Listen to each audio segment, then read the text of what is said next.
Welcome to Forgotten Cello Music. This is episode 4, coming to you from Traveling Cello. Hi, this is Aaron. On today's episode, Georg Goltermann.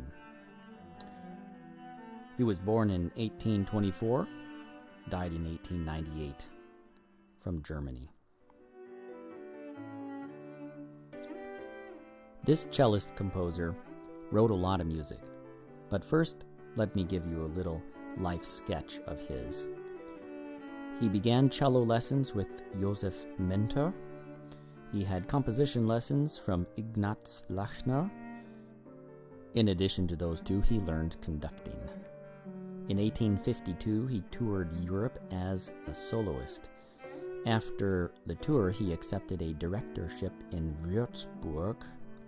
In 1853, he became deputy music director of the Municipal Theater, or the Staatstheater, in Frankfurt am Main. Then, after 21 years, in 1874, he was promoted to Kapellmeister of the same Staatstheater in Frankfurt am Main. Now we turn to IMSLP and the music uploaded there. Total, there are 54 works uploaded in the composition tab. Most of them are for cello. 9 of them are for voice and several for orchestra. The complete list of compositions, though not all of these have PDFs associated with these opus numbers, are 135 opus numbers. Then there are several that have no opus numbers and 2 sets of 5 nocturnes, which are listed in the Collections tab. And now we turn to my own experience with Goltermann's music. It began in the Student Concerto No. 4 in G major, opus 65. I don't know when most students learned it, but I do remember enjoying that concerto quite a lot. I did learn all 3 movements. I wanted to do more of that kind of playing. It wasn't super difficult. There were some challenging sections that I had to work quite hard to achieve. And if only somebody had pointed me to all of the other output that he had, and we'll talk about some of those genres in more detail later. Finally, I discovered this treasure trove of music in IMSLP, and I am really grateful that IMSLP came into existence.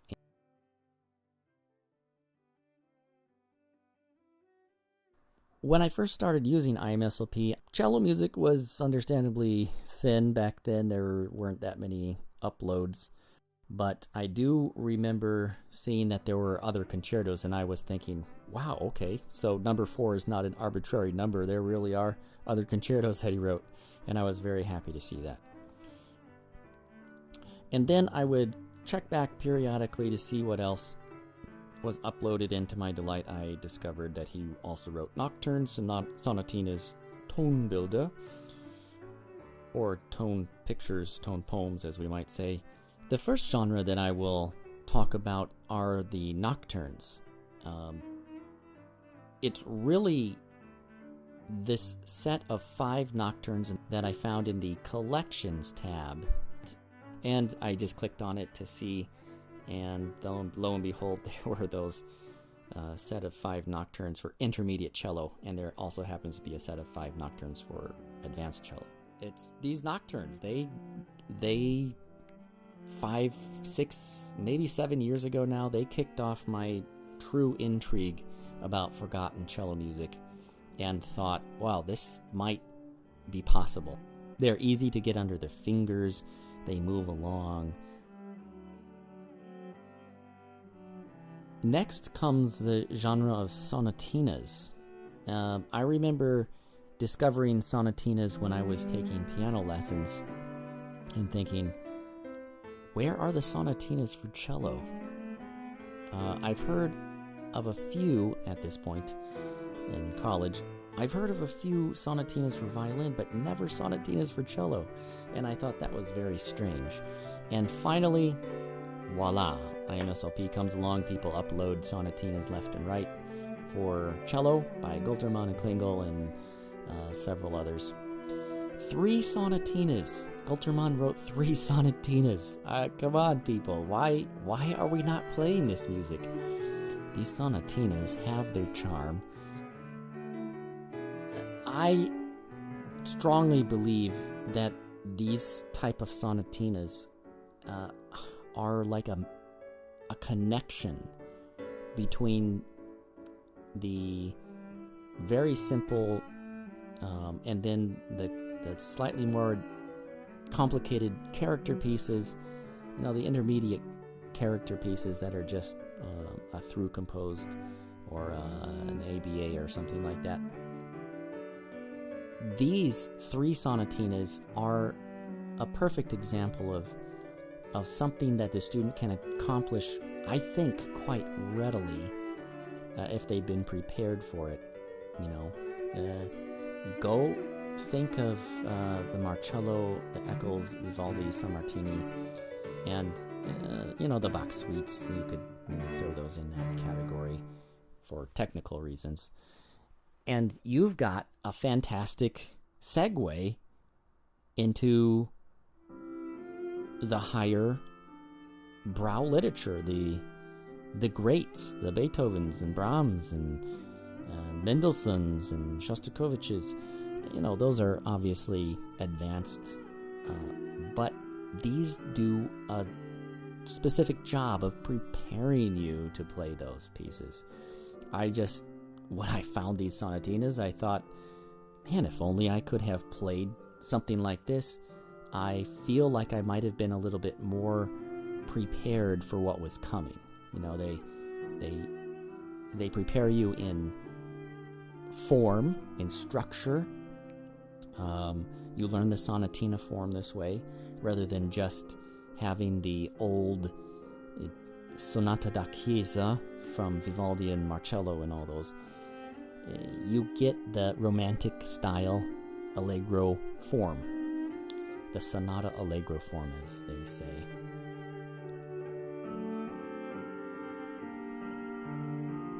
Finally, the last group I want to talk about in greater detail are the Tonbilder, or the Tonstücke, the tone pieces, sound pictures, tone poems. There are 4 sets of Tonbilder. Some of them are incomplete in IMSLP, and I don't know the reason why. There's not always an explanation, and sometimes people just don't know why. The opus numbers are 99, 101, 118, and 129. I have learned and played 101 and 129. In fact, it was 129 that I first discovered his Tonbilder through. Again, I was stunned. Fantastic pieces. These should be played. Sure, I know. I agree. There are a lot of really nice pieces that are being taught, and they have been taught, the same ones, for the last 75, maybe even 100 years in a lot of cases. My argument really is, there's all this fantastic music now, why not play it? These are short movements, 6 of them, generally 1 to 2 pages long, that lasts, I would say, on average 3 minutes. Some of them a little quicker than that. These address technical issues, not always in the pedagogical sense, but maybe in the musical sense. I feel like he's writing them for enjoyment more than for pedagogy in this case. They feel like good, solid recital pieces, and students could certainly play them individually or as a whole. One side note about his concertos, they are not all the student level, I'd say low intermediate level of the concerto number 4, opus 65 in G major. There are a number of them. I think he wrote 8 or 9. In conclusion, Goltermann's music is more than a cute side note or a byword, more than just concerto in D minor or concerto in G major. I would not categorize his music as great, but it certainly is very good. It's well composed. It's got charm. It's got musical lyricism, interesting technical problems that you have to overcome. Some of it's exciting music. Some of it's very beautiful. Some of it's extremely pleasing. Why are we not playing it? I just have that question again. Why are we not playing this music?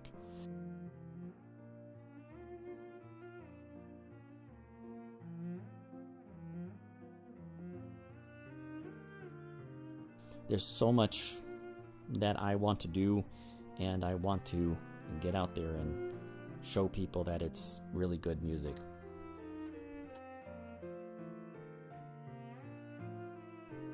This has been an episode coming to you from Traveling Cello. This is Forgotten Cello Music.